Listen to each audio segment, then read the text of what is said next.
이게 뭐야? 반찬이 이게 전부야? 이런 밥 누가 먹어? 쾅! 밥통이 바닥에 떨어지며 산산조각이 났습니다. 여보, 지훈이가 무서워해요. 제발 그만해요. 선영이 애원했지만 무서워하긴 뭘 무서워해? 이게 다 내가 잘못해서 그런 거야. 여보, 우리 오빠가 가난 말기라고요. 이제 친정어머니는 제가 돌봐야 해요. 그게 내 알바야? 내 친정까지 신경 쓸 겨를이 어디 있어? 그 순간 정우는 갑자기 식탁을 발로 걷어찼습니다. 안녕하세요. 오늘의 이야기는 실화를 바탕으로 만든 영상으로 밖에서는 세상 착한 남편이지만 집에만 오면 폭군으로 돌변합니다. 친정 간병은 짐이고 시댁 간병은 효도라며 무시와 폭력을 일삼는 시댁 식구들에 맞서 통쾌한 복수를 하는 며느리의 사연입니다. 구독과 좋아요는 무료이니까 한 번씩 눌러주시면 영상 제작에 큰 힘이 됩니다.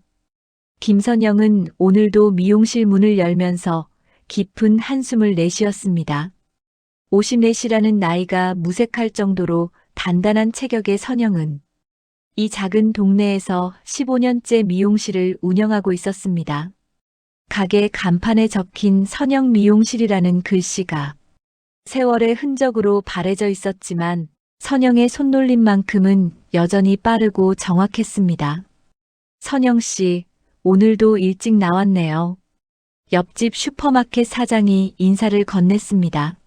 선영은 밝게 웃으며 대답했습니다. 그래야죠. 손님들이 기다리잖아요. 하지만 속으로는 다른 생각이 스쳐갔습니다. 집에서 나오는 게 더 편하다는 생각 말이죠. 남편 박정우는 벌써 택시를 몰고 나간 지 1시간이 넘었을 겁니다. 57의 나이에도 부지런히 운전대를 잡는 정우는 동네 사람들에게 정 많고 착한 남자로 통했습니다. 누가 부탁을 해도 거절하지 못하는 성격이었고 모임 자리에서도 유쾌한 인상을 주는 사람이었죠. 정우 씨 참 좋은 분이에요. 우리 가족 일까지 챙겨주시고 동네 아줌마들의 칭찬을 들을 때마다 선영은 복잡한 기분이 들었습니다. 밖에서는 그렇게 친절하고 배려심 깊은 남편이 집에만 들어오면 완전히 다른 사람이 되거든요. 어제 저녁에도 그랬습니다. 선영이 준비한 저녁상을 보더니 정우는 인상을 찌푸렸습니다. 이게 뭐야? 반찬이 이게 전부야? 하루 종일 미용실에서 일하고 와서 급하게 차린 밥상이었는데 정우는 마음에 들지 않는다는 표정이었죠. 김치찌개랑 계란말이, 멸치볶음 있잖아요. 오늘 손님이 많아서 늦게 들어왔어요. 선영이 조심스럽게 설명했지만 정우의 얼굴은 더욱 일그러졌습니다. 뭐, 변명해. 집안일도 제대로 못하면서. 그 순간 정우는 갑자기 밥통을 들어 올렸습니다. 이런 밥 누가 먹어? 쾅. 밥통이 바닥에 떨어지며 산산조각이 났습니다.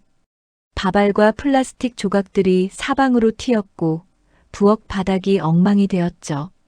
고등학교 2학년인 아들 지훈이가 깜짝 놀라 방에서 나왔지만 아버지의 무서운 표정을 보고는 다시 문을 닫았습니다. 이런 일이 한두 번이 아니었습니다. 정우는 화가 나면 물건을 집어던지는 버릇이 있었어요. 그릇이며 컵이며 심지어 의자까지도 내팽개쳤죠. 그럴 때마다 집안은 아수라장이 되었고 선영은 깨진 조각들을 치우며 눈물을 삼켜야 했습니다. 여보, 지훈이가 무서워해요. 제발 그만해요. 선영이 애원했지만 정우는 더욱 화를 냈습니다. 무서워하긴 뭘 무서워해. 이게 다 내가 잘못해서 그런 거야. 그리고는 식탁 위에 있던 유리컵도 벽에 던졌습니다. 쾅!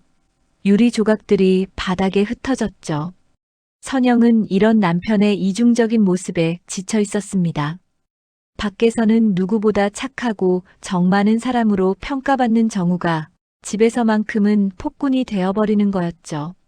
친구들이나 택시 손님들 앞에서는 항상 웃는 얼굴이었는데 가족들 앞에서는 왜 이렇게 화를 내는지 이해할 수 없었습니다.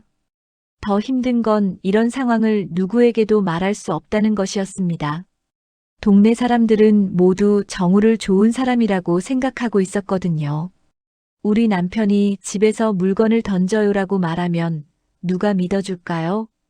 오히려 선영이 이상한 사람 취급을 받을 게 뻔했습니다. 그나마 위안이 되는 건 친정 어머니가 멀지 않은 곳에 계신다는 것이었습니다. 올해 78이 되신 어머니는 15년 전 중풍이 온 후로 거동이 불편하셨습니다. 왼쪽 팔다리에 마비가 와서 혼자서는 일상생활이 어려운 상태였죠. 다행히 오빠가 근처에 살면서 병간호를 도맡아 하고 있었습니다. 오빠는 미혼이었어요. 젊을 때부터 내가 엄마를 모시겠다며 결혼을 미루다가 어느새 쉰을 넘겨버렸죠. 선영아, 너는 시집살이도 하고 가게 일도 바쁘니까 신경 쓰지 마라. 내가 엄마 모실 테니까. 오빠의 헌신 덕분에 선영은 마음 놓고 일할 수 있었습니다. 주말에 가끔씩 친정에 들러 안부를 확인하고 용돈을 드리는 정도였죠. 어머니도 선영이는 바쁘니까 자주 오지 마라. 오빠가 잘 돌봐주니까 걱정 말고 내 일이나 열심히 해라고 하셨습니다. 하지만 요즘 들어 오빠의 얼굴이 많이 지쳐 보였습니다. 15년간 계속된 간병 생활이 오빠에게도 큰 부담이 되고 있는 게 분명했어요. 오빠, 힘들지 않으세요? 물어보면 괜찮다고 했지만 날로 야위어가는 모습을 보니 선영의 마음이 무거웠습니다. 지훈이는 고등학교 2학년이었습니다. 사춘기라 그런지 요즘 말수가 많지 않았는데 아버지의 이런 모습을 매일 보면서 더욱 위축되어 가는 것 같았어요. 아버지가 물건을 던질 때마다 방으로 피해 들어가는 아들을 보면 선영의 마음이 찢어졌습니다. 엄마, 아빠는 왜 맨날 화내요? 어느 날 지훈이가 조심스럽게 물었습니다. 선영은 뭐라고 대답해야 할지 몰랐어요.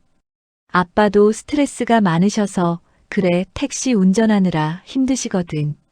하지만 이런 변명으로 아들을 얼마나 더 속일 수 있을지 확신이 서지 않았습니다. 정우는 택시 운전을 하면서 만나는 사람들에게는 항상 친절했습니다. 아저씨, 목적지가 어디세요? 편하게 가세요.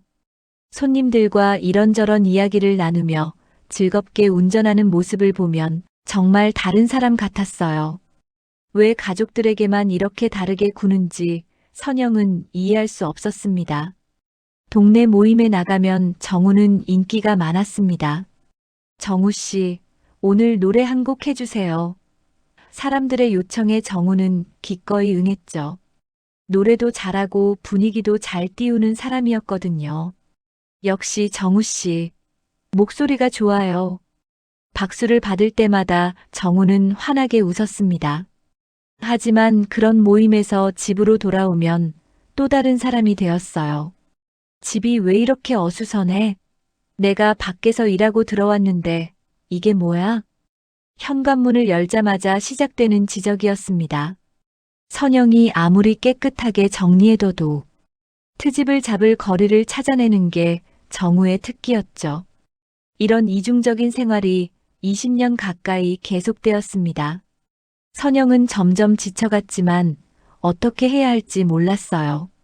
이혼? 그런 생각도 해봤지만 지훈이 때문에 쉽게 결정할 수 없었습니다. 아들이 아버지 없이 자라는 게 좋을지 아니면 이런 아버지라도 있는 게 나을지 확신이 서지 않았거든요. 그냥 참고 살자 지훈이가 대학 갈 때까지만. 선영은 스스로를 달래며 하루하루를 버텨나갔습니다.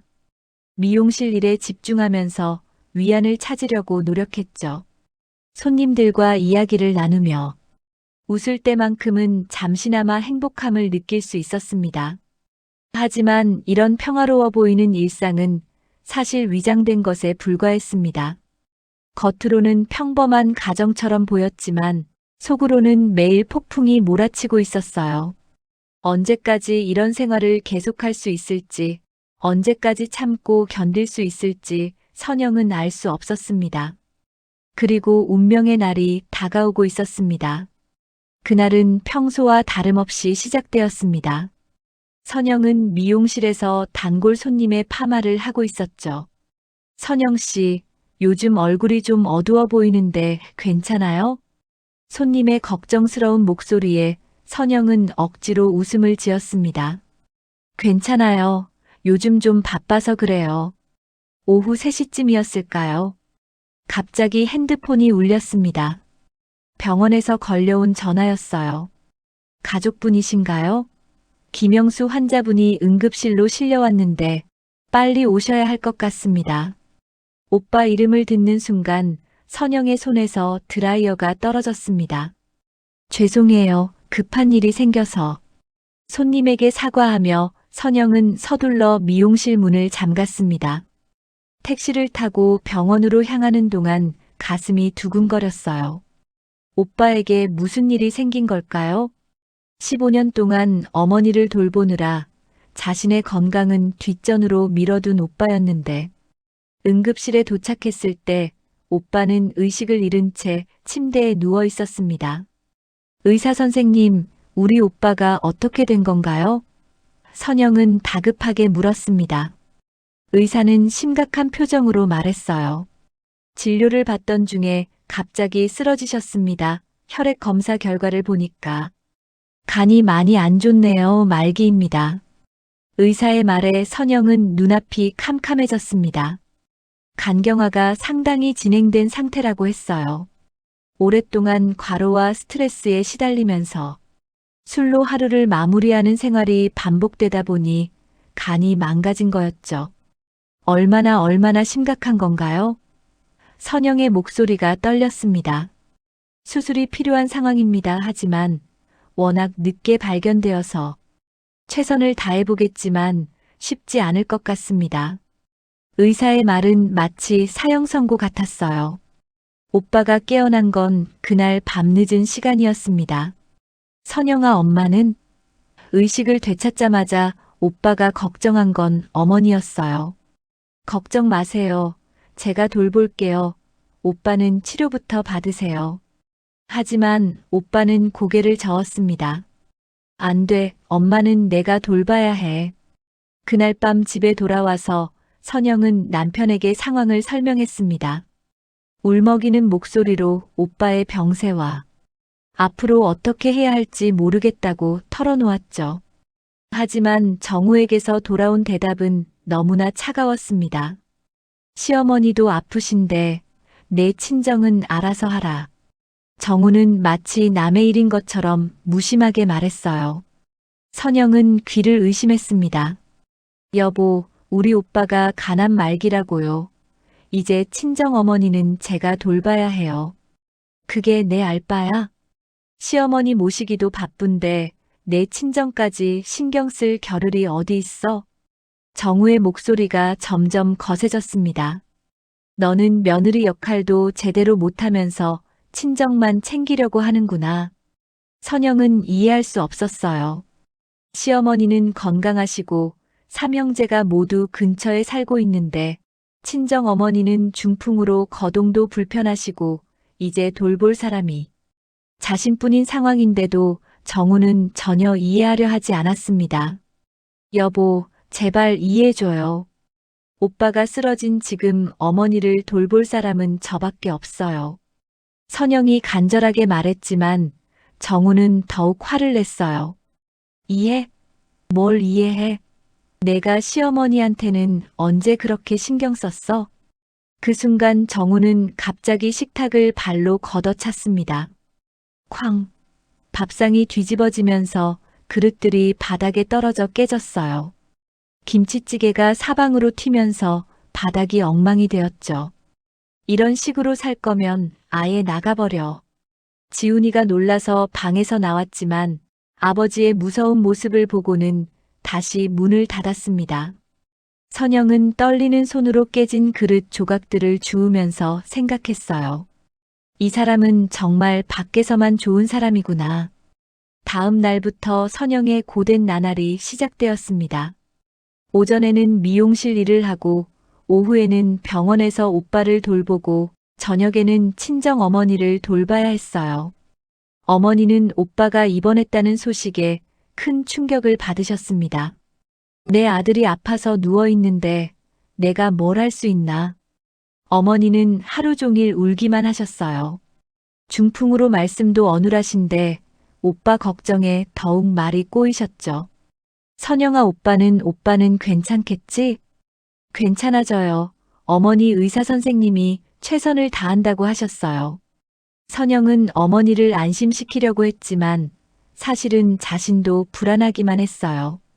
오빠의 상태는 날로 악화되고 있었거든요. 병원비도 만만치 않았습니다.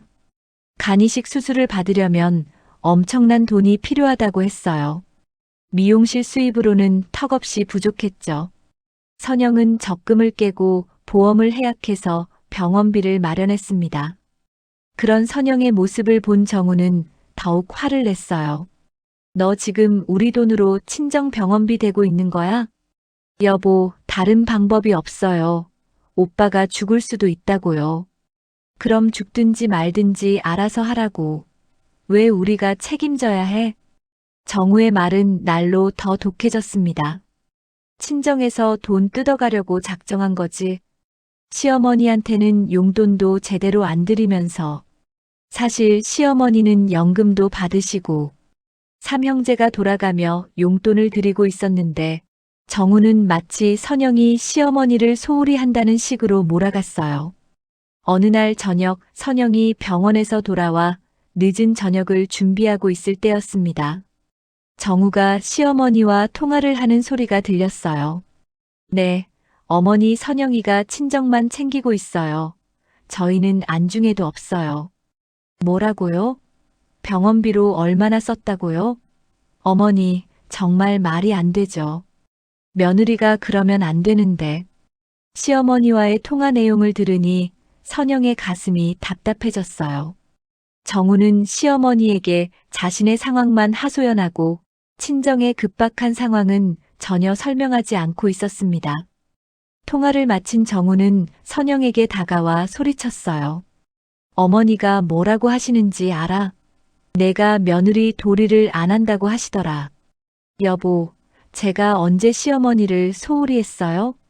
명절 때마다 정성껏 준비해드리고. 정성껏? 웃기지 마.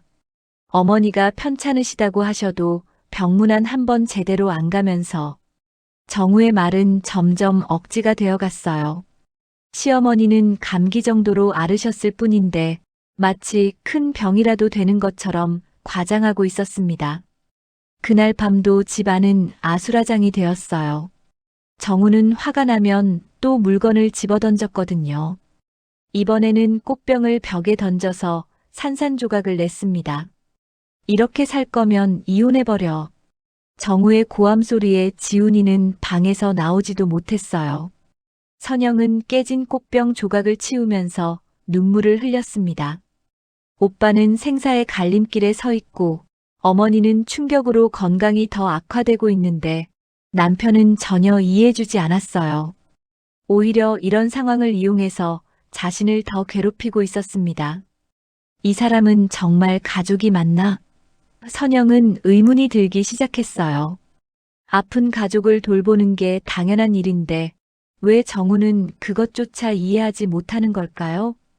동네 사람들에게는 그렇게 친절하면서 왜 가족에게만 이렇게 차갑게 구는 걸까요? 하지만 선영에게는 선택의 여지가 없었습니다.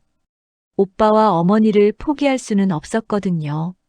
설령 남편이 이해해주지 않더라도, 설령 집안이 매일 전쟁터가 되더라도 가족은 지켜야 했습니다. 선영은 각오를 다졌습니다. 앞으로 더 힘든 날들이 기다리고 있을 테지만 포기할 수는 없었어요. 하지만 정우의 반대와 몰이에는 날로 심해져만 갔고 이는 더 큰 갈등의 시작에 불과했습니다. 오빠의 병세가 악화되자 선영의 하루는 더욱 바빠졌습니다. 새벽 6시에 일어나서 오전에는 미용실을 운영하고 점심시간에는 친정어머니 식사를 챙기고 오후에는 병원에서 오빠를 돌보는 일정이 반복되었어요. 저녁에는 다시 어머니를 돌보고 집에 와서 가족 저녁을 준비해야 했죠. 미용실 일을 줄일 수밖에 없었습니다. 선영 씨, 요즘 예약이 어려워졌네요. 단골 손님들의 불만이 늘어났어요. 죄송해요. 집안에 일이 좀 있어서 선영은 매번 사과해야 했습니다. 가게 문을 일찍 닫는 날이 많아지면서 수입도 눈에 띄게 줄어들었어요. 그런 선영을 보며 정우는 더욱 화를 냈습니다. 장사는 제대로 하고 있는 거야? 돈 벌어오는 것도 시원찮으면서 친정만 쫓아다니고. 여보, 어쩔 수 없잖아요. 오빠가 이런 상태인데.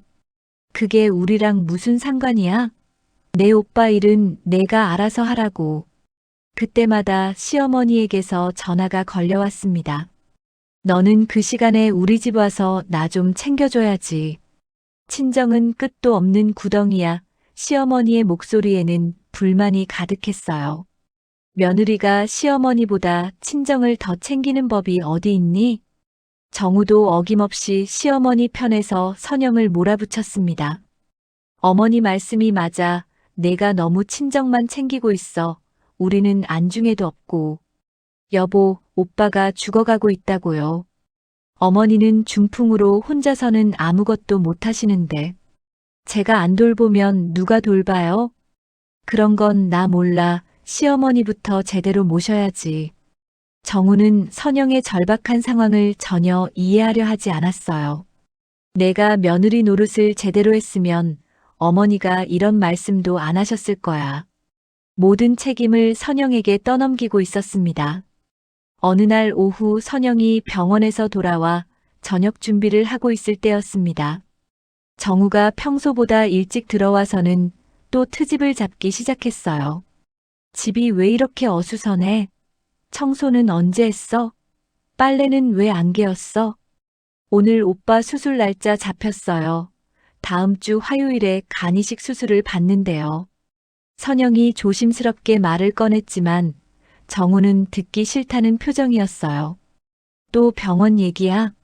내 머릿속에는 친정밖에 없구나. 여보, 목소리 좀 낮춰요. 지훈이가 공부하고 있어요. 선영이 말했지만 정우는 더욱 화를 냈어요. 공부는 무슨, 엄마가 저 모양인데 공부가 될 리가 있나? 그 말을 들은 지훈이가 방에서 나왔어요. 아빠, 제발 조용히 해주세요. 매일 이러시면 어떡해요? 아들의 간절한 목소리에도 정우는 멈추지 않았습니다. 뭐, 내가 나한테 뭐라고 하는 거야? 버릇없게.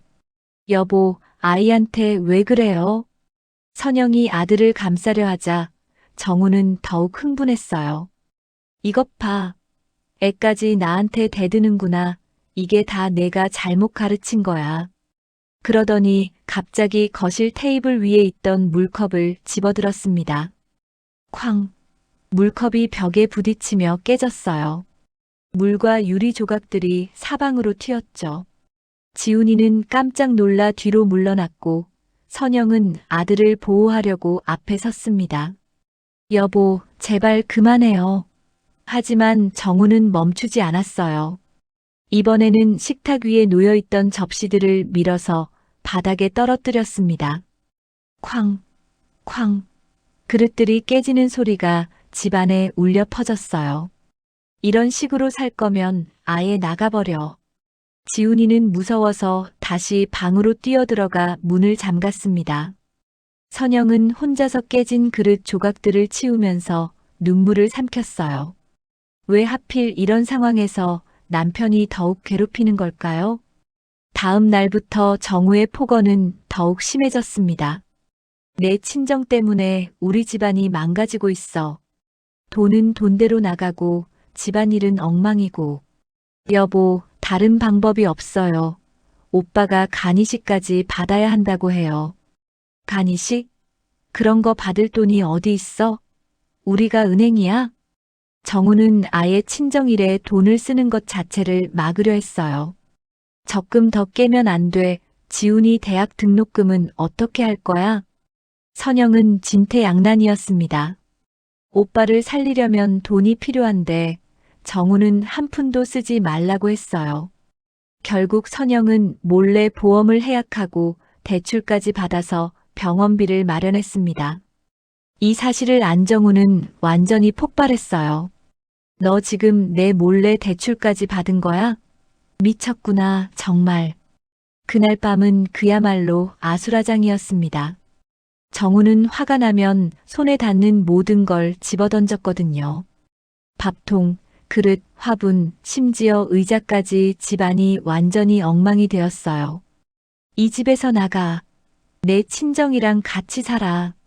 정우의 고함 소리가 온 동네에 다 들릴 정도였죠. 시어머니와의 매일 밤 통화에서도 선영에 대한 불만을 털어놓았습니다. 어머니, 선영이가 완전히 친정만 챙기고 있어요. 저희는 안중에도 없어요. 선영이 들어서는 안 될 이야기를 듣고 있다는 걸 알면서도 정우는 목소리를 낮추지 않았어요. 어머니 말씀이 맞아요. 제가 너무 참고 있었나 봐요. 오히려 일부러 들리게 하는 것 같았죠. 내 친정일에 돈 쓰는 거 이제 그만해. 통화를 마친 정우는 선영에게 다가와 소리쳤어요. 어머니가 뭐라고 하시는지 알아? 내가 며느리 도리를 안 한다고 하시더라. 그날 밤도 집안은 아수라장이 되었어요. 정우는 화분을 들어서 바닥에 내던졌고 거실 장식품들도 모두 쓸어버렸습니다. 이렇게 살 거면 정말 이혼해버려. 지훈이는 방에서 이불을 뒤집어 쓰고 떨고 있었습니다. 선영은 깨진 조각들을 치우면서 절망감에 빠졌어요. 언제까지 이렇게 살아야 하나? 하지만 아직도 포기할 수는 없었어요.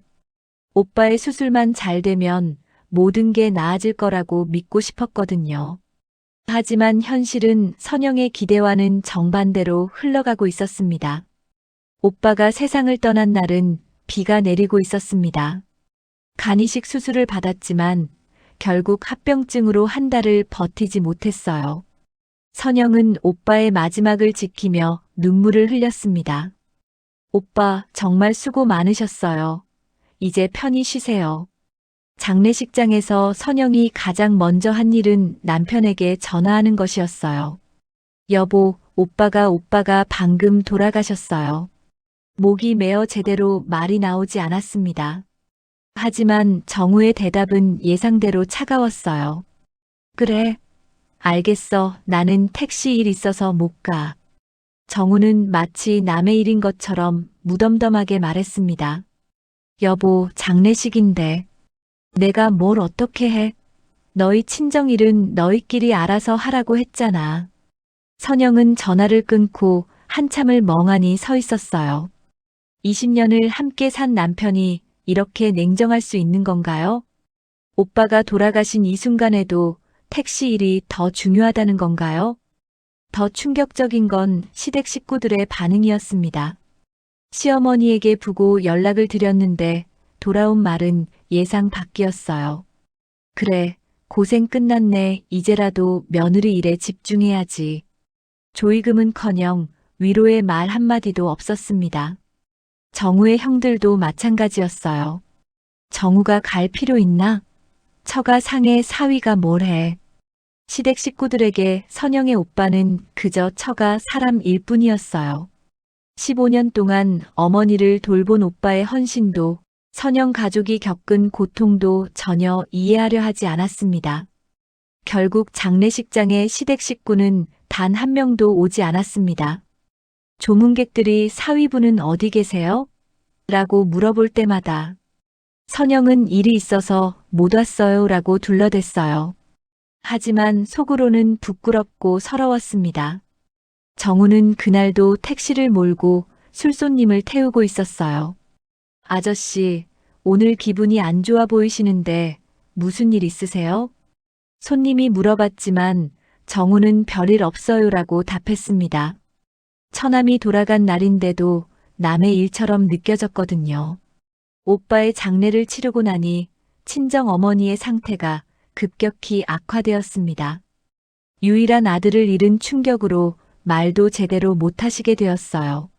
선영아, 오빠가 어디 갔니? 어머니는 하루 종일 오빠만 찾으셨습니다. 의사는 어머니의 상태를 심각하게 진단했어요. 충격으로 인한 스트레스가 심해서 신장 기능이 떨어졌습니다. 투석을 시작해야 할 것 같아요. 중풍에 이어 신부전까지 어머니의 몸은 급속도로 무너져가고 있었습니다. 투석이요? 그럼 계속 병원에 다녀야 하는 건가요? 일주일에 3번은 오셔야 해요. 그리고 집에서도 관리를 잘 해주셔야 하고요. 의사의 말에 선영은 앞이 캄캄해졌어요. 이제 정말 혼자서 모든 걸 감당해야 하는 상황이 된 거였습니다. 집에 돌아와서 정우에게 상황을 설명했지만 역시나 차가운 반응뿐이었어요. 또 병원비 나간다는 얘기네. 오빠 장례비로도 모자라서 이제 또 투석비야? 여보, 어머니가 많이 아프셔서. 그럼 어쩌라고? 우리가 언제까지 될 건데? 그런데 가장 충격적인 말은 시어머니에게서 나왔습니다. 어느 날 정우와 통화하시던 중에 선영에게 직접 전화를 주셨어요. 친정어머니 일로 너무 스트레스 받지 마라. 처음에는 위로하시는 줄 알았어요. 그렇게까지 살릴 필요 있나? 돈만 축내는 거지. 시어머니의 말에 선영은 귀를 의심했습니다. 어머니, 뭐라고 하셨어요? 나이도 많으신데 그만 편히 보내드리는 게 낫지 않겠니? 계속 병원비만 들어가고. 선영의 마지막 인내심마저 부숴버리는 말이었어요. 자신의 친정 어머니를 두고 돈만 축낸다고 말하는 시어머니가 믿어지지 않았습니다. 어머니, 그런 말씀하시면 안 되죠. 저희 어머니도 사람이에요. 사람이긴 하지만 현실을 봐야지. 너희 집안 형편에 그런 여유가 어디 있어? 시어머니는 냉정하게 말씀하셨어요. 며느리가 시댁 일은 뒷전으로 하고 친정만 챙기는 걸 봐야 하는 내 입장도 생각해봐라. 그날 밤 정우가 집에 들어와서는 시어머니 말을 그대로 되풀이했어요.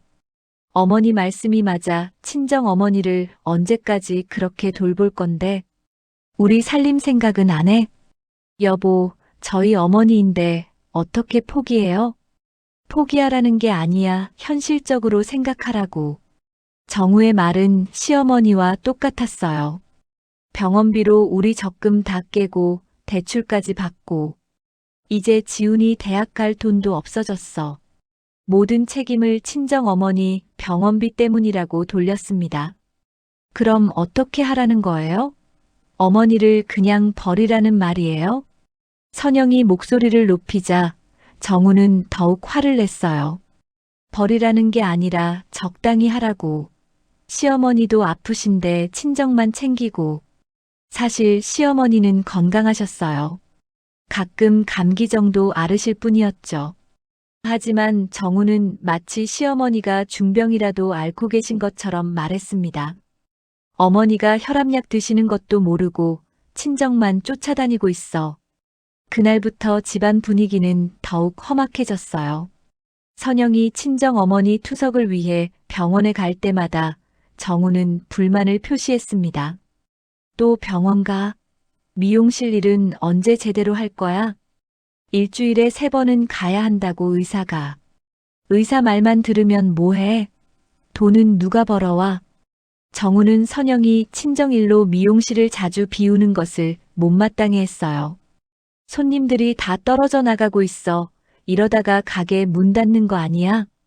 실제로 미용실 매출은 떨어지고 있었어요. 예약을 취소하는 손님들이 늘어났고 새로운 손님은 거의 들어오지 않았습니다. 선영 씨, 요즘 너무 바쁘신 것 같은데 다른 미용실로 갈게요. 단골 손님마저 떠나가는 상황이었죠. 하지만 어머니를 포기할 수는 없었어요. 오빠가 15년 동안 돌봤던 어머니를 이제 자신이 책임져야 했습니다. 어머니 힘드시죠? 조금만 더 참으세요. 투석을 받으시는 어머니를 보면 가슴이 찢어질 것 같았어요. 선영아, 미안하다. 내가 이렇게 되어서. 어머니는 늘 미안하다고 하셨어요.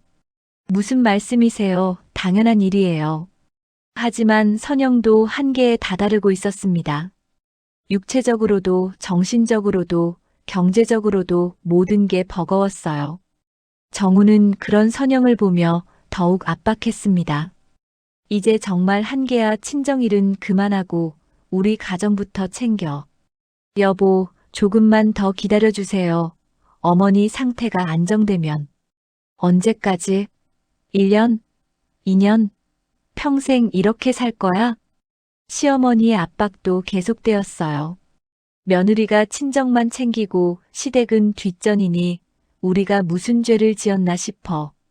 매일 밤 정우와의 통화에서 불만을 토로하셨고 정우는 그 말을 고스란히 선영에게 전달했습니다.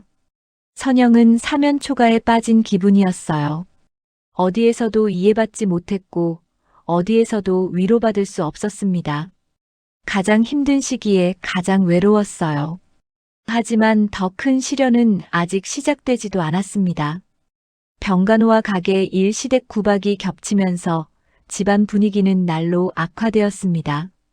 매일 밤 벌어지는 부부싸움을 지켜보던 지훈이는 점점 말수가 줄어들고 방에만 틀어박혀 있었어요.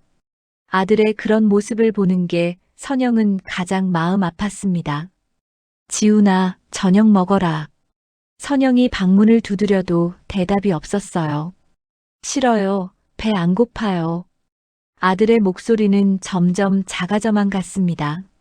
예전에는 활발하고 밝던 아이였는데 언제부터인가 웃는 모습을 보기 어려워졌어요. 학교 성적도 급격히 떨어졌습니다. 어머니, 지훈이 성적이 많이 떨어졌네요. 집중력도 없고 수업 태도도 안 좋아졌어요. 담임 선생님의 전화를 받고 선영은 가슴이 답답해졌어요. 아들이 이런 상황에 영향을 받고 있다는 걸 알면서도 어떻게 해야 할지 몰랐습니다. 정우는 아들의 변화를 모두 선영 탓으로 돌렸어요. 다 내 친정 때문이야.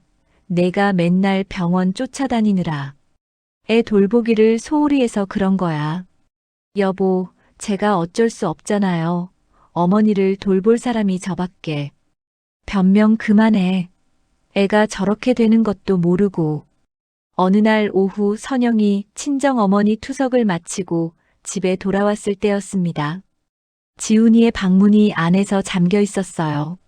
지훈아, 엄마 왔어. 문 열어줘. 아무리 불러도 대답이 없어서 선영은 불안해졌습니다. 지훈아, 괜찮니?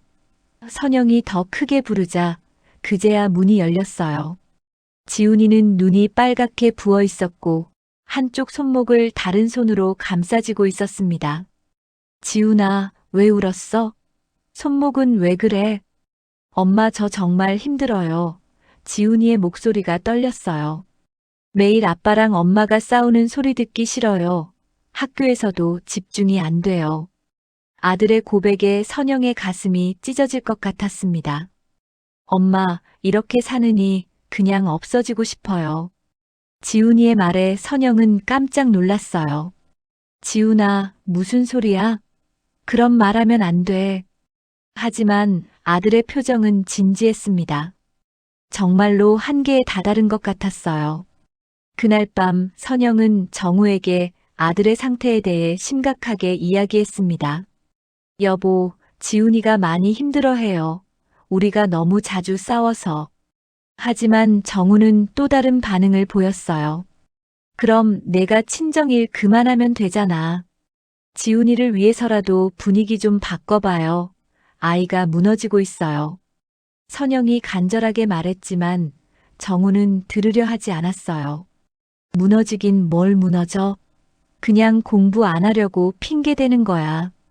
아들의 고통조차 이해하려 하지 않았습니다. 다음 날부터 지훈이는 아예 학교에 가지 않기 시작했어요. 오늘 몸이 아파요, 머리가 아파요. 매일 다른 핑계를 대며 방에서 나오지 않았습니다.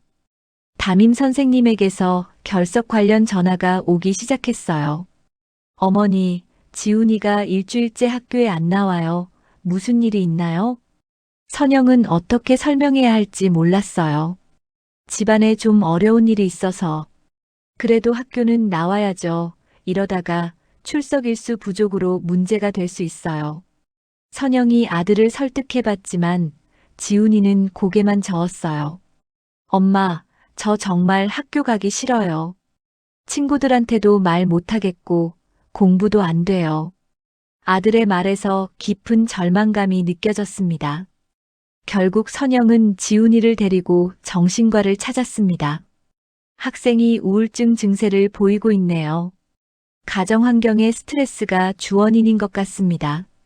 의사의 진단에 선영은 자책감에 빠졌어요.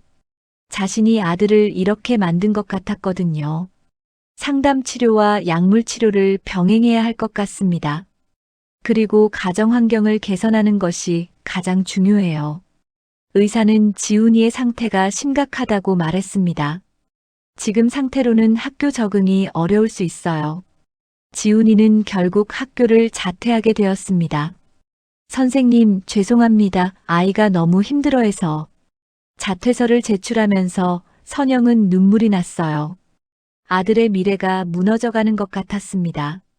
정우는 이 모든 상황을 오히려 선영을 더 괴롭히는 도구로 사용했어요. 봐라, 내가 뭐라고 했어? 내가 애를 이렇게 만든 거야. 폭언과 함께 물건을 던지는 일도 더욱 심해졌습니다. 다 내 친정 때문이야. 여보, 제발 그만해요. 지훈이가 더 무서워해요.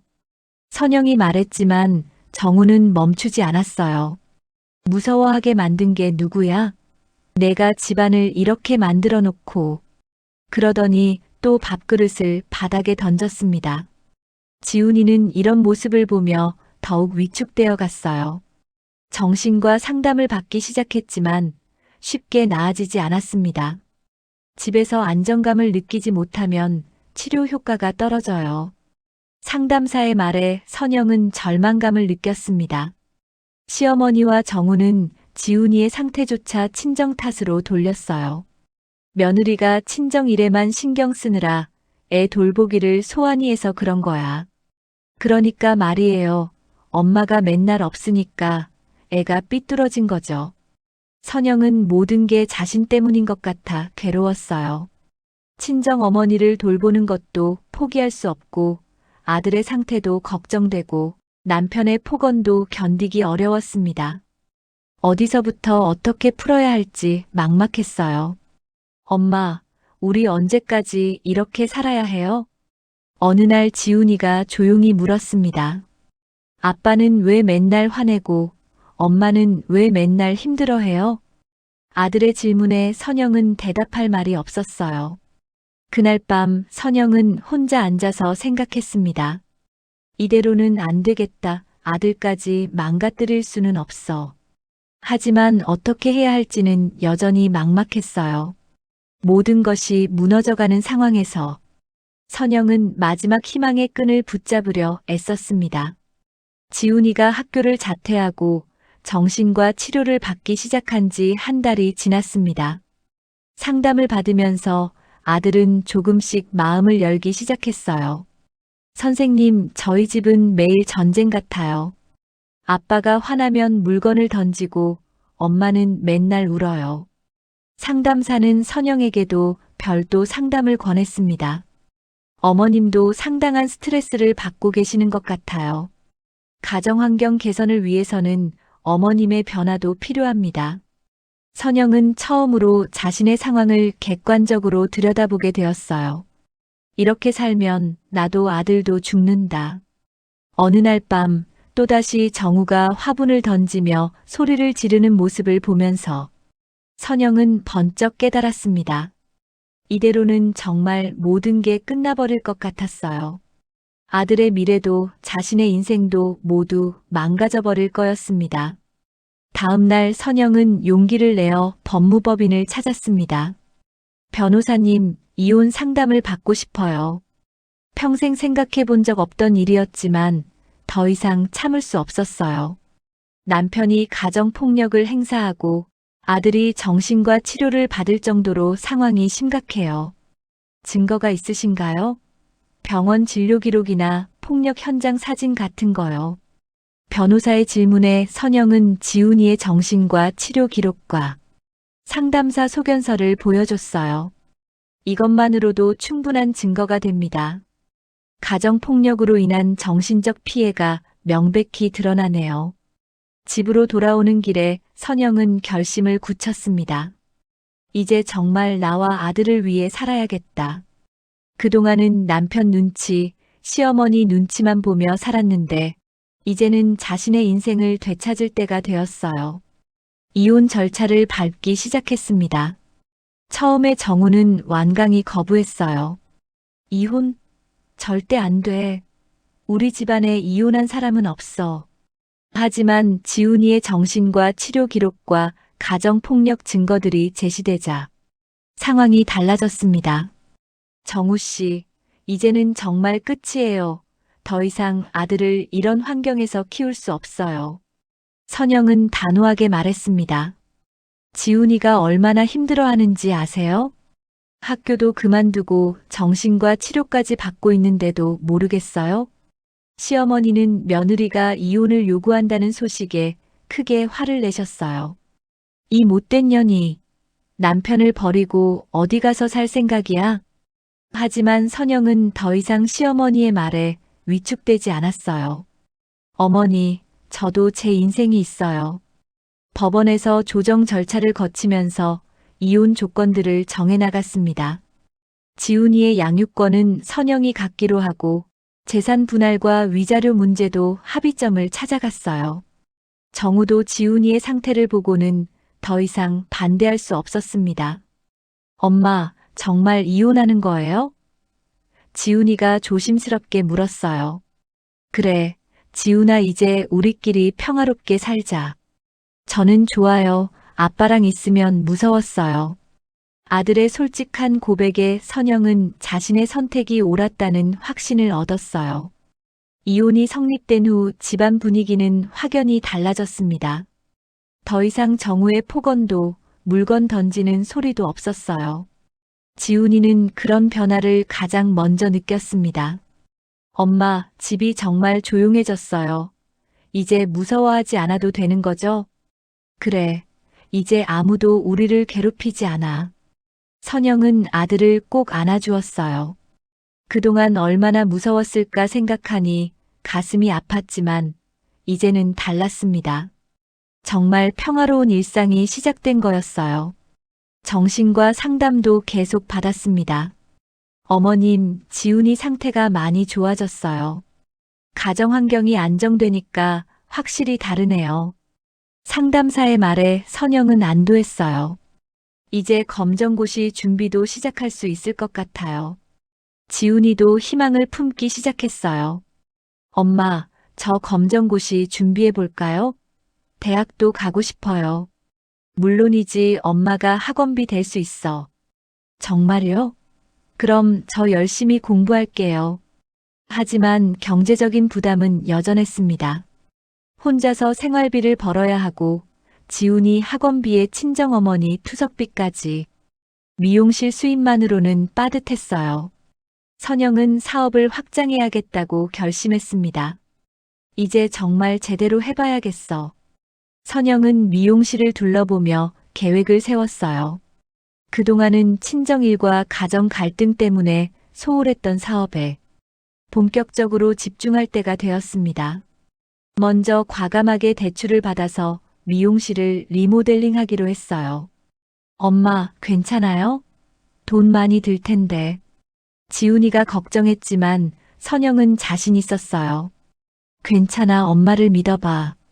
온라인 예약 시스템 도입도 계획했습니다. 젊은 직원을 고용해서 SNS 마케팅도 시작하려고 했어요. 사장님, 정말 좋은 아이디어예요. 요즘 젊은 사람들은 다 온라인으로 예약하거든요. 지훈이는 상담 치료와 함께 검정고시 공부를 시작했습니다. 집안이 평화로워지니까 집중력도 좋아졌어요. 엄마, 예전보다 공부가 잘 돼요. 머리가 맑아진 것 같아요. 아들의 밝은 모습을 보니 선영은 모든 고생이 보상받는 기분이었습니다. 친정 어머니도 딸의 변화를 느끼셨어요. 선영아, 내가 많이 밝아졌구나. 이혼 잘한 것 같아. 어머니, 이제 제가 저희를 지킬 수 있어요. 어머니 앞에서 선영은 당당하게 말했습니다.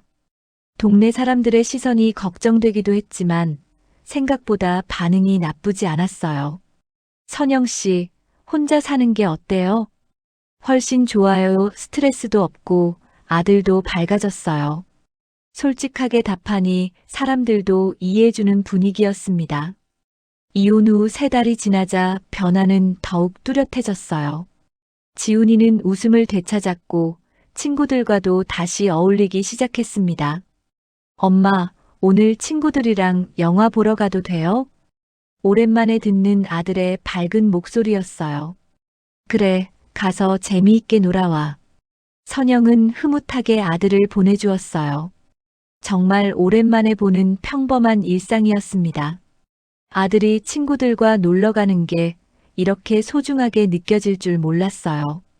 저녁에 지훈이가 집에 돌아왔을 때 표정이 한결 밝았어요. 엄마, 오늘 정말 재미있었어요. 친구들이 저 많이 밝아졌다고 하네요. 그래. 다행이다. 선영은 아들을 보며 미소 지었습니다. 이제 진짜 새로운 시작이야. 선영은 매일 아침 거울을 보며 다짐했어요. 그동안 참고 견디며 살았던 날들과는 완전히 다른 인생을 살아보겠다고 말이죠. 이제 아무도 자신과 아들을 무너뜨릴 수 없다는 확신이 들었습니다. 미용실 사업 확장 계획도 본격적으로 시작할 준비가 되었어요. 자유로워진 마음으로 새로운 도전을 해볼 때가 온 거였습니다. 이혼 후 1년이 흘렀습니다.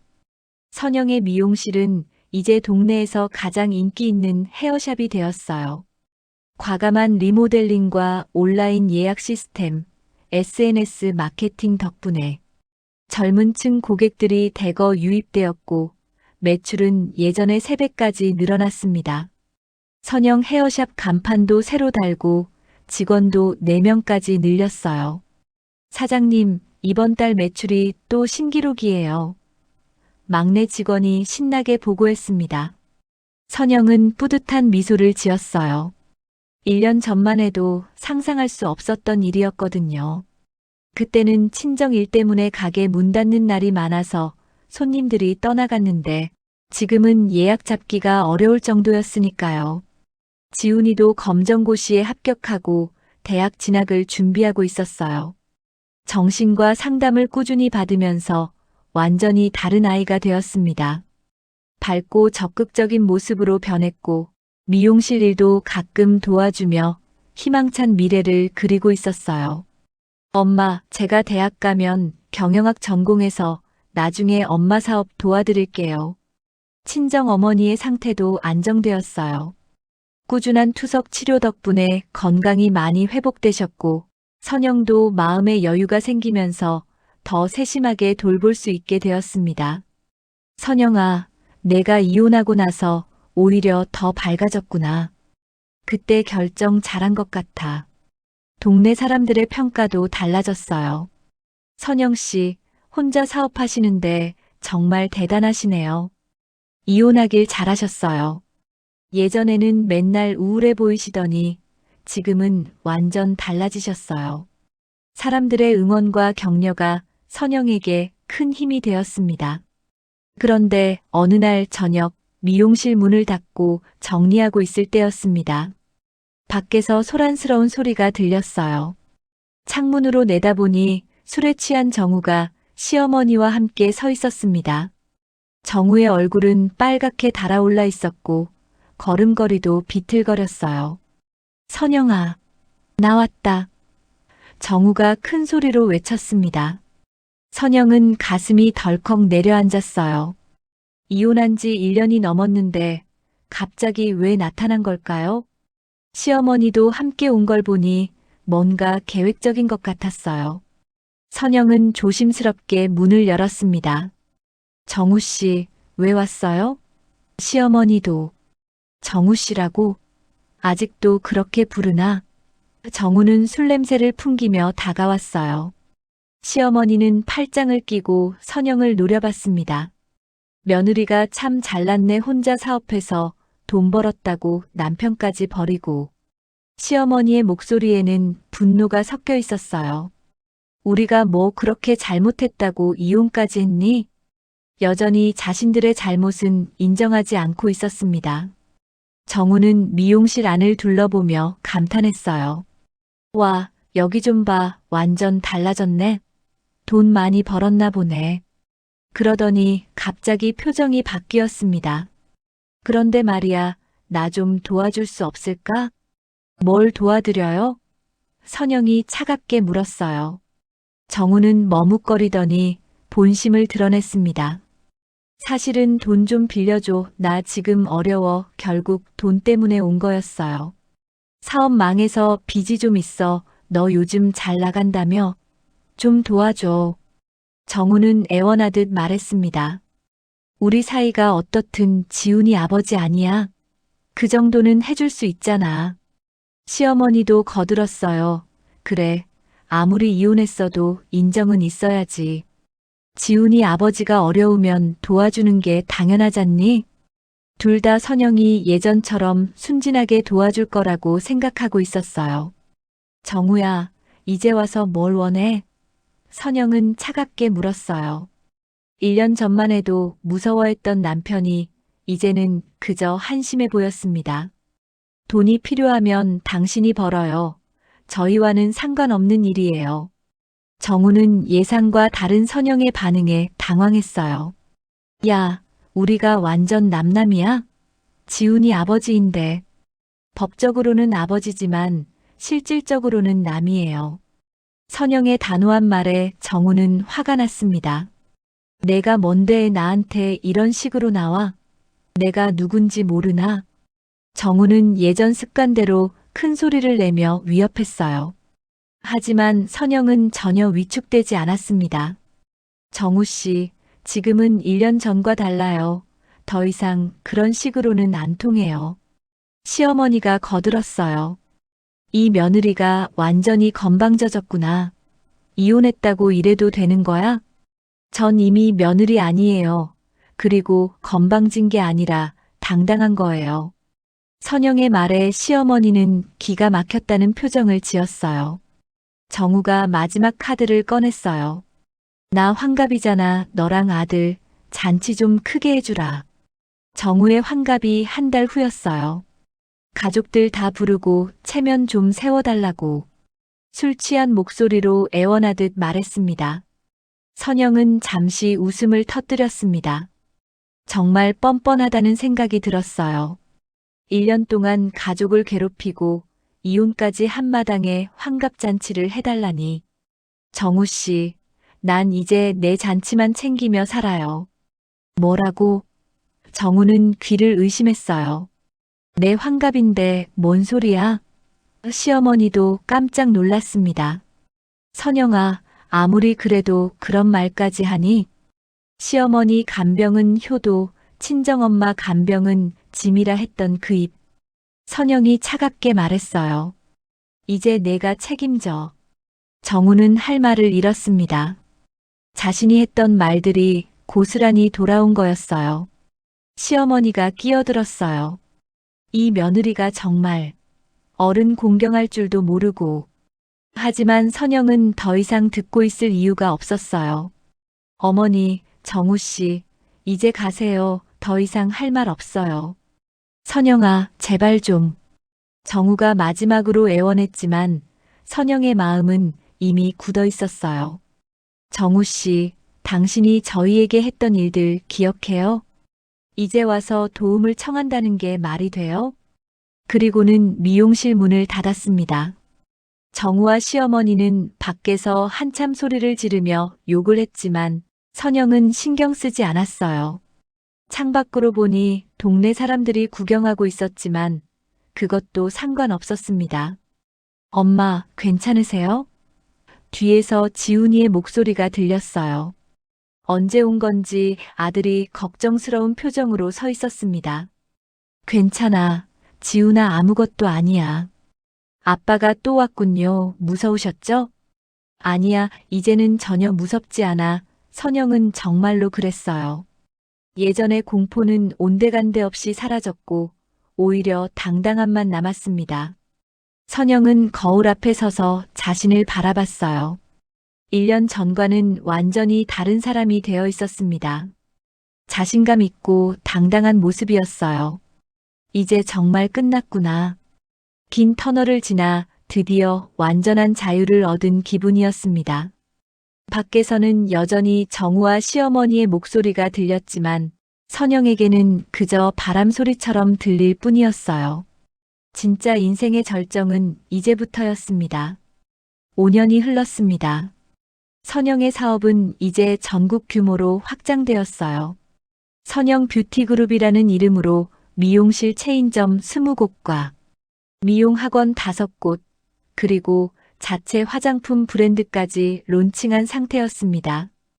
회사 본사도 강남 한복판의 고층 빌딩에 자리 잡았고 직원만 200명이 넘었어요.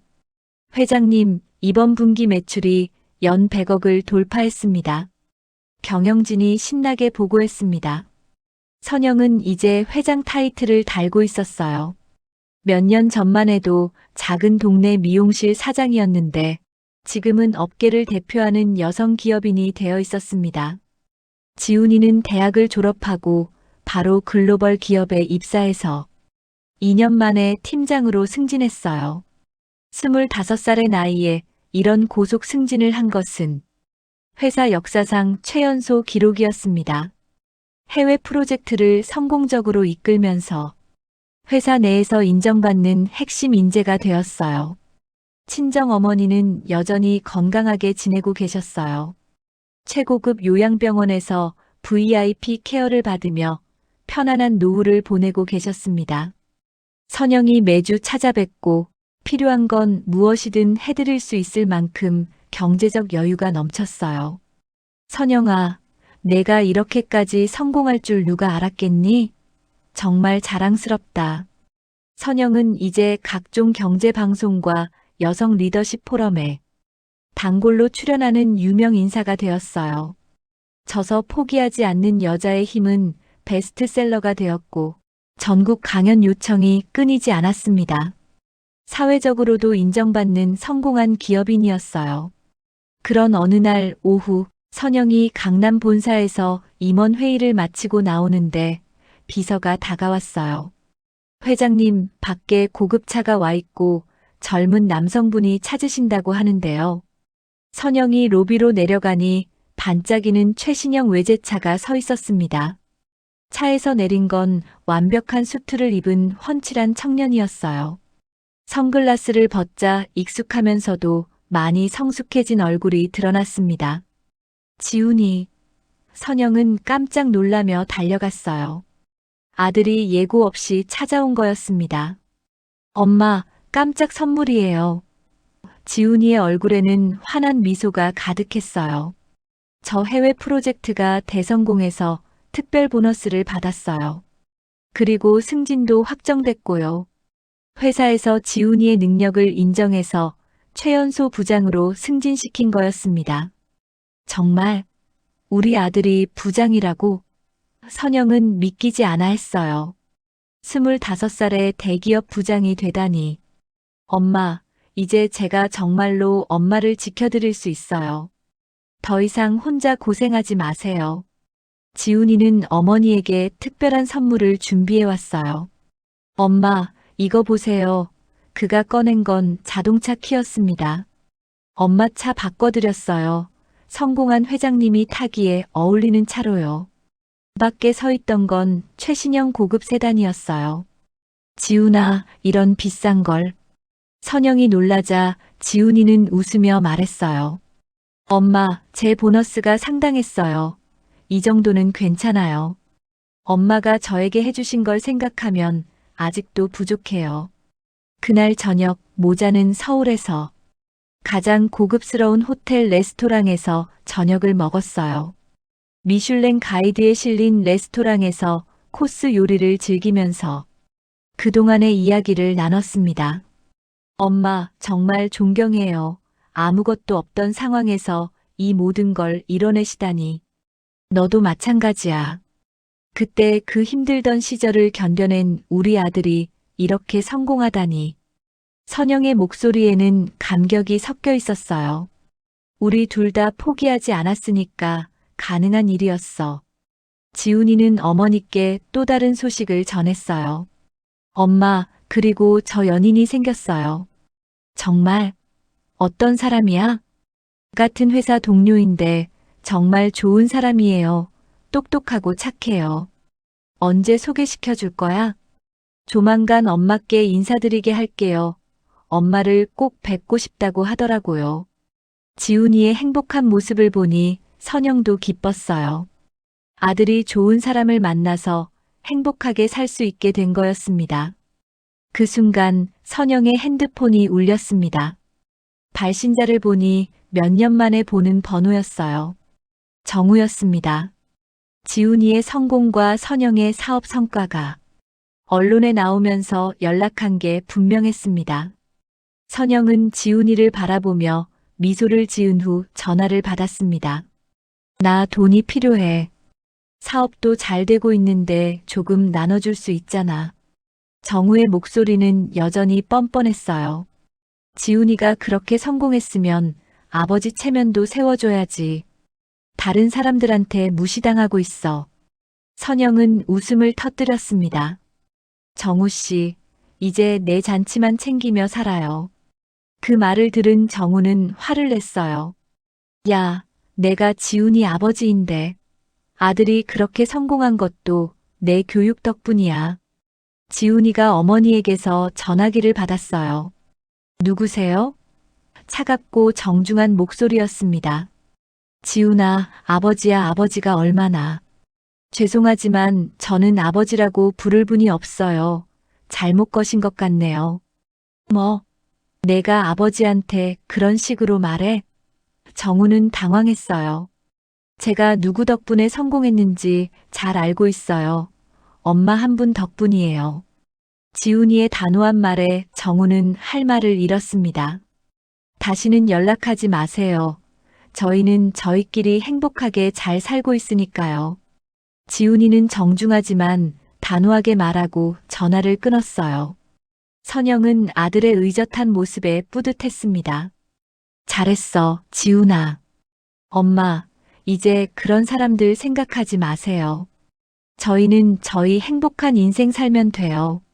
지훈이는 어머니의 손을 잡으며 말했어요.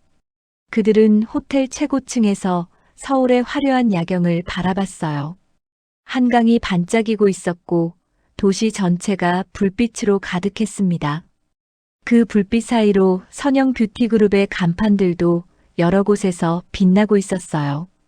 엄마, 앞으로 더 큰 계획 있으세요? 당연하지. 해외 진출도 생각하고 있어. 너의 글로벌 업무 경험도 조언해줘. 선영의 눈에는 여전히 도전 정신이 가득했어요. 제가 도와드릴게요. 해외 시장 분석은 제가 전문이니까요. 지훈이는 자신 있게 말했어요. 엄마와 함께 일할 수 있다면 정말 영광이에요. 창밖으로는 선영 뷰티그룹 본사 건물이 우뚝 솟아있는 모습이 보였어요. LED 전광판에는 선영 뷰티그룹 꿈을 현실로라는 슬로건이 반짝이고 있었습니다. 한때 절망적이었던 그 자리에서 이제는 희망과 성공의 상징이 되어 있었어요. 선영은 창밖을 바라보며 생각했습니다. 시어머니 간병은 효도, 친정엄마 간병은 짐이라 했던 그때. 정말 다른 세상에 와 있구나. 진정한 승리는 과거에 얽매이지 않고 완전히 새로운 인생을 만들어가는 것이었습니다. 모자는 서로를 바라보며 환하게 웃었어요. 어둡고 힘들었던 과거는 이제 성공의 발판이 되었고 그들 앞에는 무한한 가능성과 행복이 기다리고 있었습니다. 진정한 승자의 삶이 지금부터 시작되는 거였어요. 오늘 사연이 마음에 남으셨다면 좋아요와 구독으로 다음 이야기도 함께 해주세요.